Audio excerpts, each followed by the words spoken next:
Tech Talks, the People and Planet podcast. Today I'm joined by James Bates, the founder and CEO of AdviNOW. Hi, James. How are you?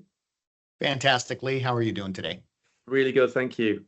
James, thank you so much for joining us. This is going to be really interesting, not only to learn about the current business, but I'm really interested to learn about your background as well. But in terms of AdviNOW itself, at a high level, this is using AI and augmented reality to benefit both the provider and the patient. Super high level.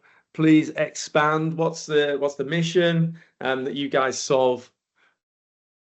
Yeah, absolutely.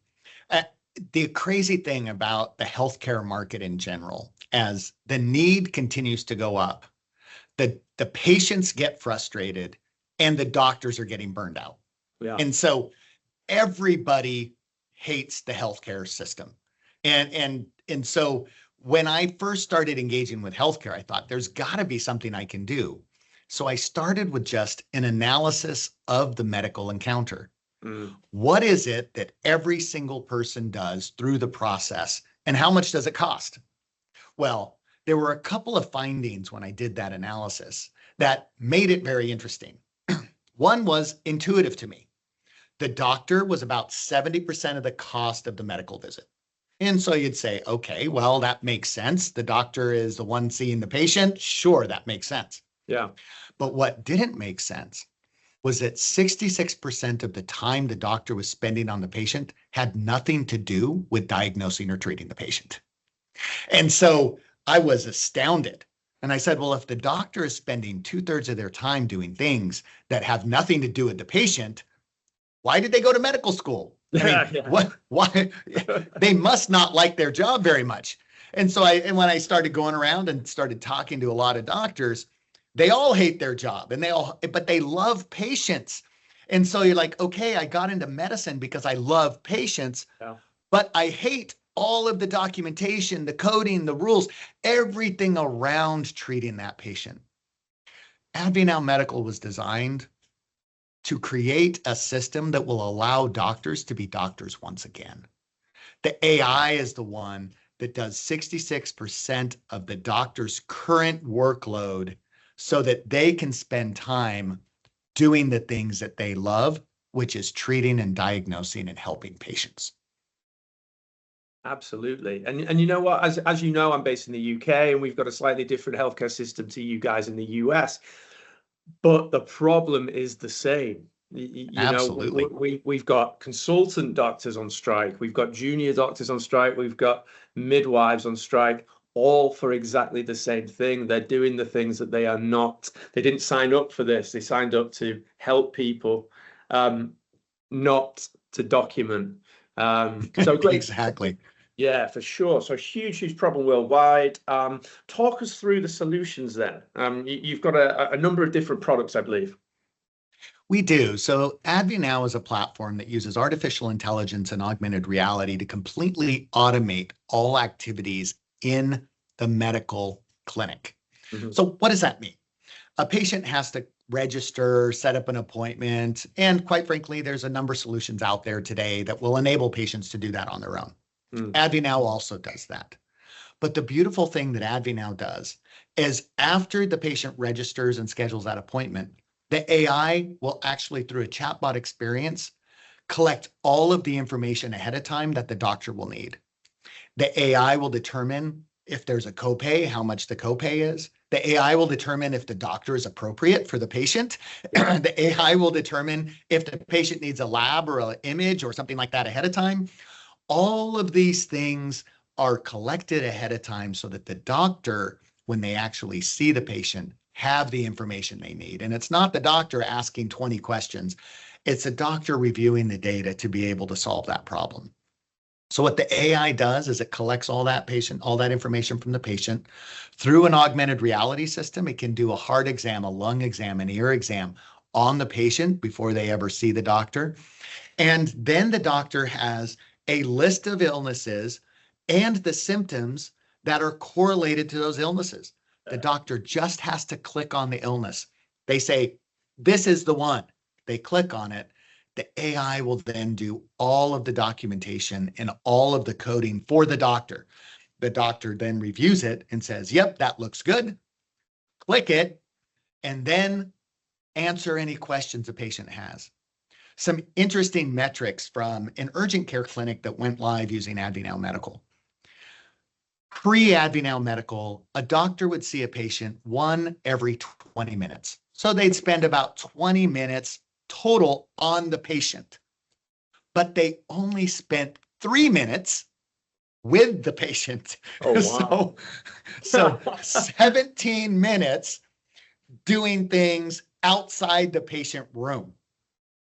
Now, that 3 minutes that they spent with the patient was mainly asking the patient a bunch of questions, typing into the medical record, quickly doing a lung and heart check, and then, okay, yeah, you've got strep throat. Okay, any questions? Bye.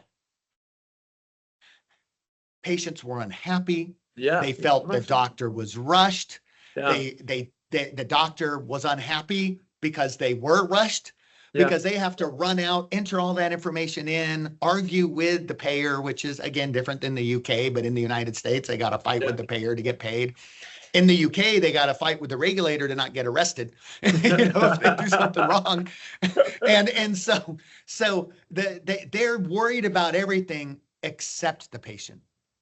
Once AdviNOW was adopted, the interesting thing is that same doctor group was seeing an average of one patient every 10 minutes instead of one patient every 20 minutes. And they were spending an average of 5 minutes with the patient. Wow. So they were spending more time with every patient, not less, yet they doubled the number of patients that they saw in a day. Wow. Fantastic. Fundamentally changing healthcare. Another interesting aspect of that study was that these doctors worked 12-hour shifts. Yeah. They worked for 12 hours, and then they had 2 hours after their shift was over to complete all the medical documentation and medical records for the day. So they spent an average of 14 hours to when they were working, and they usually were 3 days on, 2 days off type of shifts. Once AdviNOW was adopted, even though they saw twice as many patients, the doctors at the end of their 12-hour shift went home. So not only did they spend more time with each patient, 3 to 5 minutes, but they also worked fewer hours, got paid more money. The patients were happy, and the clinic was happy. Everybody wins. Everybody wins. Exactly what I was going to say. Yeah, fantastic. James, unwrap the augmented reality thing for us. How does that work? Because I think it's very cool. Yeah, I mean, so it's really, really interesting, because when you look at what a doctor needs to collect, and you can think about the last time you went to a clinic, you will have some type of medical assistant who will check your blood pressure, maybe check your temperature, check your weight. They'll do things like that. But you're never going to have a medical assistant do an ear exam or a lung exam or a heart exam. Why? Because that takes interpretation. The doctor needs to listen to the sound. The doctor needs to look at the image. But the reality is, because the doctors are so rushed, they don't really spend much time listening to the heart or looking at the lungs or looking at the throat or eardrum or all of these things that they should do. They're rushed. Oh, yeah, good. Okay, bye. and with AdviNOW, we use augmented reality to guide a medical assistant to actually place the stethoscope. We overlay on the patient's chest a nice big red dot, and we say, put the stethoscope here. And the medical assistant puts it there. The AI will then listen to the sound, listen for that heart. And once it hears a heart sound, that's sufficient quality, it'll record it, and the physician can listen to it on their own time. So the goal is for the physician to listen to all the sounds, look at the images before they ever see the patient. And so when they walk in the room to see the patient, they already know that, hey, this patient's ear is fine, but the throat looks bad. Maybe we better listen to that lung again, because that lung sounded pretty bad. And so they'll know exactly what to focus on, spending time on the places that matter, again, giving the patient better experience, but also freeing time for the valuable doctor. Love it. Love it. Fantastic. So James, how did you arrive here then? You know, you've had a long career history. Share a little bit more for the listeners. Yeah, I've been in the high technology field for 30 years. I'm relatively new to healthcare. Yeah. My previous job, I ran a billion-dollar business in self-driving vehicle technologies. We made the technologies that gives the cars the ability to auto brake and auto steer. So people like Google, people like Tesla, people like Daimler, General Motors, Yeah. BMW, they used our products to create the self-driving vehicles. Nice. Well, we sold that business in 2016. As an officer of the company, it was a good time for me to retire. So I retired and I started looking at what else I was going to do in my life. But I had a very strict non-compete, which meant I couldn't do anything that I'd been doing. No automotive, no semiconductors, no self-driving AI, right? So that's out. But the interesting thing was healthcare was broken. So fatal last words of any healthcare entrepreneur, I suppose. But I thought there's got to be something I can do. So my first thought was really just to acquire some medical practices. So I got with a banker and I said, let's buy up some medical practices and do a roll up, so they say. And my astonishment when I got into the financials of these medical practices is that in the United States, medical practices are very bad businesses. Not very much money can be made there. So after the doctor's paid, there's really nothing left for the entity. So you can't just hire a bunch of doctors and expect to make money from a medical business. There's no business to be made. So as a financial investor, I couldn't bring myself to write a check. And so that's when I decided, that I couldn't move forward.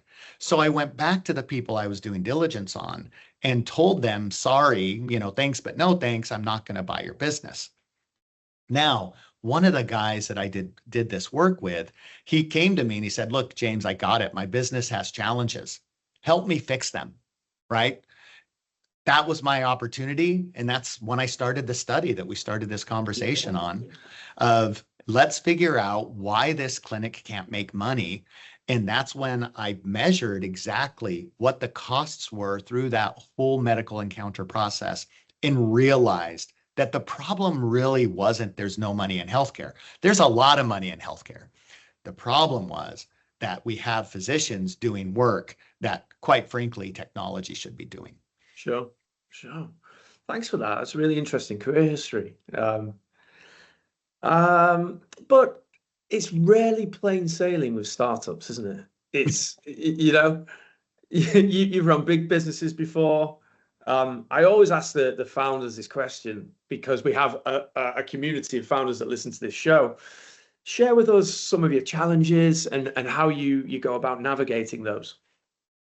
Yeah, so AdviNOW actually released its product directly before the pandemic. Yeah. And the pandemic, our first clients were what's called retail medicine. So retail medicine is where you would have a clinic inside a grocery store or you have a clinic inside a pharmacy. So we had a partner, Albertsons Safeway, which is a very large grocery store chain here in the United States.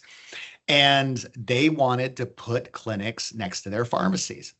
And we had over 20 locations opened in the United States when the pandemic hit.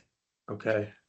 The problem when the pandemic hit is that nobody wanted sick people in their stores, right?